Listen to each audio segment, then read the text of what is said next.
Hello guys, good morning. Good morning sa lahat. Good morning viewers. Good morning subscriber. Nandito naman po muli ako at nagbabalik upang ibatid sa inyo ang isang magandang binibini Pilipina. Yun ay naka-live ngayon at siya po ay nagbibigay ng kasiyahan sa bawat isa. Ang babaeng ito ay napakasimple, napakaganda.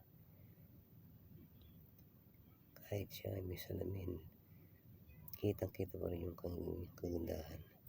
Kaya huwag niyo kakalimutan guys na laging mag-like, laging mag-subscribe, laging mag-share. At sabihin niyo sa inyong mga kaibigan, kapatid, kakilala, kamag-anak na panoorin ang video ito sapagkat maganda ang babae ito. Kaya muli ako nagpapasalamat sa inyo. Sana huwag kayong magsawang manood sa video ito. Magandang umaga sa inyo lahat. Thanks for watching.